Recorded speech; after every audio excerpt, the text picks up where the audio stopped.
बहुत कुछ दिया। मेरी माँ, आपने मेरी ज़िंदगी में मुझे बहुत कुछ दिया। आखिर मैं पैदा हुई टेढ़ी मेढ़ी, आप ही ने तो मुझे सीधा किया।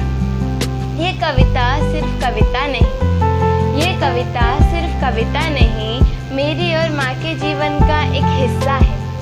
कि ये कविता सिर्फ कविता नहीं, मेरे और माँ के जीवन का एक हिस्सा है। और इस कविता में मेरे और माँ के जीवन का थोड़ा सा किस्सा है। याद है मुझे वो दिन, कि याद है मुझे वो दिन जब मैंने फर्स्ट टाइम स्कूल को देखा था। कि याद है मुझे वो दिन जब मैंने फर्स्ट टाइम स्कूल को देखा था। तब स्कूल को देखकर मैंने उसमें ना जाने की कसम खाई थी। कि तब स्कूल को देखकर मैंने उसमें ना जाने की कसम खाई थी। और इस कसम को सुनकर आपने लगाई मेरी सुताई थी। उस दिन पापा चाचा बुआ के अलावा, कि उस दिन पापा चाचा बुआ के अलावा मेरी माँ चौथी बार आप भी मुझे स्कूल छोड़ने आई थी। कि उस दिन पापा चाचा बुआ के अलावा मेरी माँ चौथी बार आप भी मुझे स्कूल छोड़ने आई थी। और जैसे ही आप निकली स्कूल से बाहर, मैं ज़ोर से चिल्लाई थी। तब मेरा ज़ोर से हाथ पकड़कर, कि तब मेरा ज़ोर से हाथ पकड़कर आप मुझे घर लेकर आई थी। कि तब मेरा ज़ोर से हाथ पकड़कर आप मुझे घर लेकर आई थी। और उस कमरे में बंद कर आपने लगाई मेरी पिटाई थी। उस दिन से आज तक, कि उस दिन से आज तक मुझे स्कूल ना जाने की याद भी नहीं आई। कि उस दिन से आज तक मुझे स्कूल ना जाने की याद भी नहीं आई। क्योंकि आज तक याद है मुझे बंद कमरे की वो पिटाई। पर माँ, उसी पिटाई की वजह से मैं आगे बढ़ना चाहती हूँ। कि पर माँ, उसी पिटाई की वजह से मैं आगे बढ़ना चाहती हूँ। उसी पिटाई की वजह से मैं कुछ बड़ा काम करना चाहती हूँ। वो किस्सा याद है क्या आपको?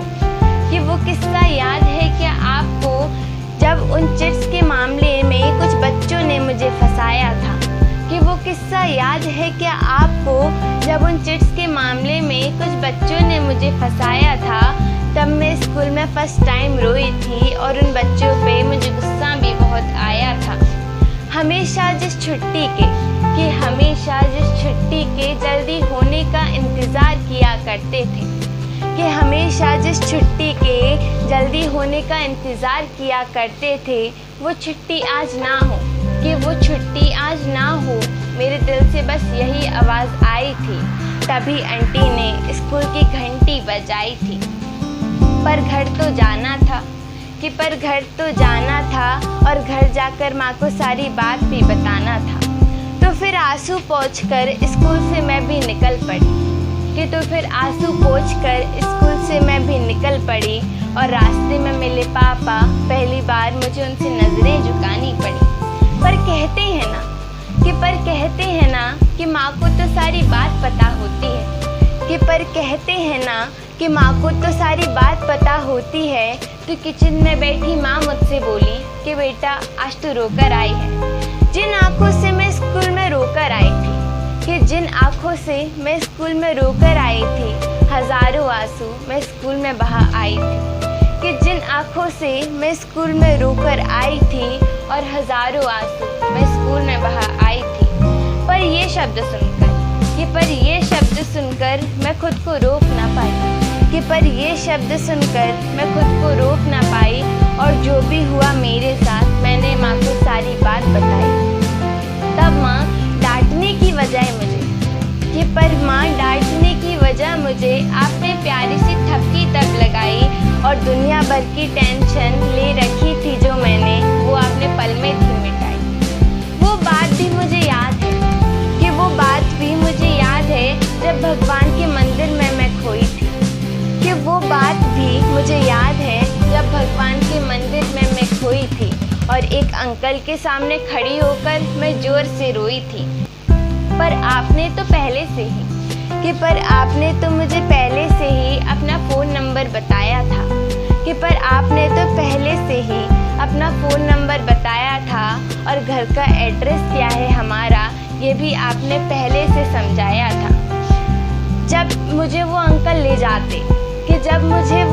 ले जाते उससे पहले हज़ारों की भीड़ को चीरकर आप मेरे पास आई थी और आपको देखकर उस समय मैं हल्के से मुस्कुराई थी कि जब पापा भैया को कोचिंग छोड़ने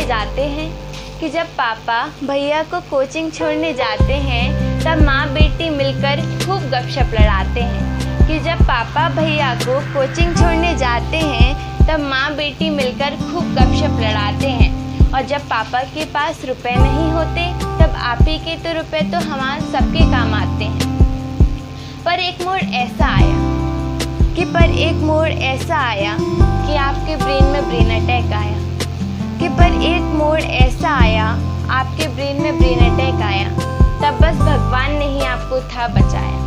पर अब हर मुसीबत का हम डटकर सामना करेंगे और साथ रहें हमेशा हम, भगवान से बस यही कामना करेंगे।